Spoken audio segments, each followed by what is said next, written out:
بسم الله الرحمن الرحيم. الحمد لله وكفى ثم الصلاة والسلام على رسوله المصطفى صلوات ربي وسلامه عليه.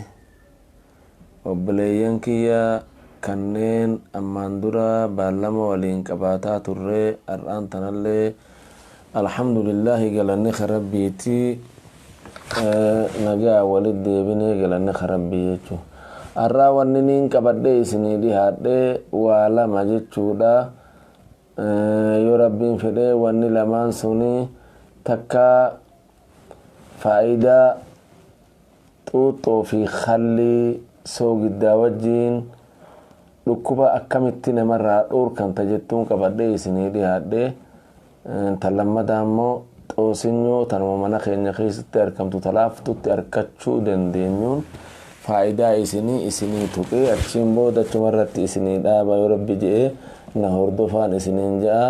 assalaamu alaykum warahmatullaahi wabarakaatuh. naa dhihaadha.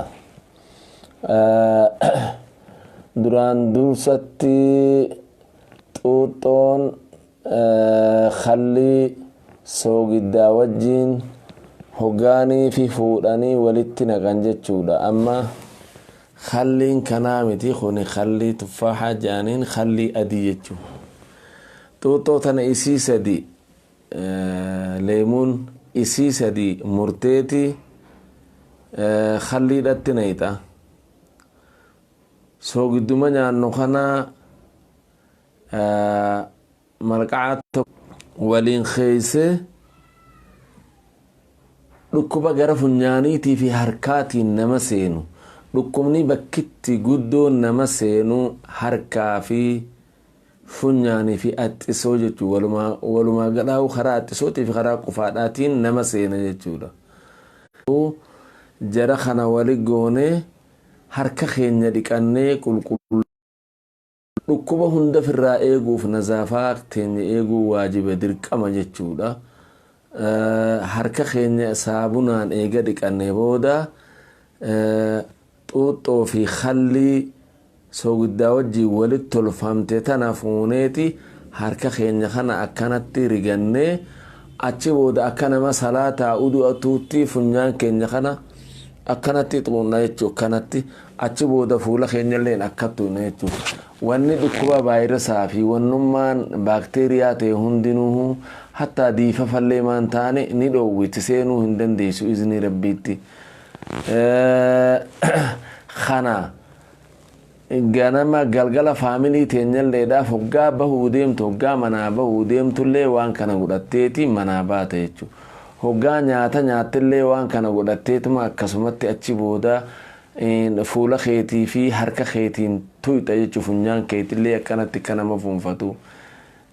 kuni faayidaan isaa waan gara alaatiin qilleensaa wal makatee si seenuu sirraa ittisa jechuudha. karaa biraatiin ammaas faayidaa xoosinyoodha bu'aa isiidha. ammoo na bira hin jirtumma isiin asitti isin garsiisuu hin danda'u namayyuu ni beeytanii. xoosinyoon faayidaan isiidha tokkoffaa dhiiga namaa hafurdate kana qal'isuu fi noormaal deebisuu keessatti khaasiyyaa uuma isiin qabdu qofa. karaa biraatiin xoosinyoon fuutee isii danfistee akkasuma ammallee isii tana fuutee ni hoggaa irqassuus yookaan argamu taate irqassuus hisaaba giraama 50 tokko qurunfulirraa hisaaba giraama 25 zaytuuna takkaahu jawwaafaa baala isaa hisaaba giraama 20 qullubbii firii takka muraa takka wajjii wal keessatti akka shaa'iitti danfisanii dhuguun hedduu balaa guddoo silaa nama geessu namarraa ittistiif dhukkuba qabbanaallee qaama keessaa baafte jechuudha. as deebinee immoo hoonii akka shaa'iitti dhugama. karaa biraatiin immoo xoosinyoon dhibdee garaa keessaa dhukkuba qabbana qochumaadha ni baafti. nama dhibdee tiruu qabullee fedduu gargaartii dhukkuba tiruutiif dawa jechuullee ni dandeenya. Maaliif vaayirasa tiruu seenu san yariqaana haja'aniin san ni balleessiti jechuu. Halkan isii fuunee fal'aana tokko bishaan oowwatti naqnee bulchinee ganama subii nyaataan duratti hoggaa dhugan tiruu namaatiif ni gargaarti. Akkasuma ammallee raammoo garaa keessaa nama qabullee raammoo irraa baafti. Waani gara biraatiin ammaasii nama hiddi isaa nervii qabu hiddi isaa dhukkubulleef dawa dhugaanii fi aadaa godhatee galgalaa ganama dhuge. Dubartii gadaameessii isaanii takkaahoo nafni saalaa ka isaanii kun dhukkubu danfistee ganamaa fi galgala deemaa fal'aana tokko wajjii wali gootee yoo dhuyde yoo dhibdee gadaameessaa qabaatte irraa fayyiti. Kara biraatiin namni dhiini isaanii aadatti hin dhufne dubartoota dhiini isaanii irraa irrataa hoggi irraa fagaataa hoggi immoo dhufaa fi deemu. Isii tana dhuguun dhiiga isaanii tartiibatti deebifti jechuudha. Karaa biraatiin ammoo xoosinoo giraama 50 fuutee shammaarii wajji shammaar kammoona giriinii tokko jira shammaar jaaniini isaanii wajjiin yoggaanii fi dhuyde oowwa garaa nama garaan isaa oowwuu fi garaan isaa keessa iita qabuuf dawaadha jechuudha. Kara biraatiin ammaas nama rajijiin isaa iita qabdu iita rajijiidhaatiifis dawaadha. Maaliin isii tana danfisee khalli fal'aana xiqqaa tokko hoggaa keessa godhee ganamaa fi galgala hoggaanii fi siinii takka takka dhuge iita rajijii sanni fayyifti.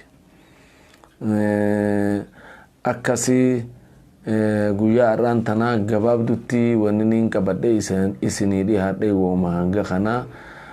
Dhukkuba ammaan tana addunyaa miila keessa tokko dhaabee jiru kanallee irraa rabbii warra tiifamu nu haa godhu. Dhukkuba kanallee sodaatina rabbuma irratti hirkadhaa tawakkula qabaadhaa rabbi irratti hirkadhaa.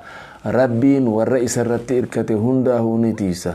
Nabi Muhammad sallallahu alaihi wasallam dhukkuba irraa kamajanfatu ta'e dhukkuba gosa 4 karraa majanfatu ta'e.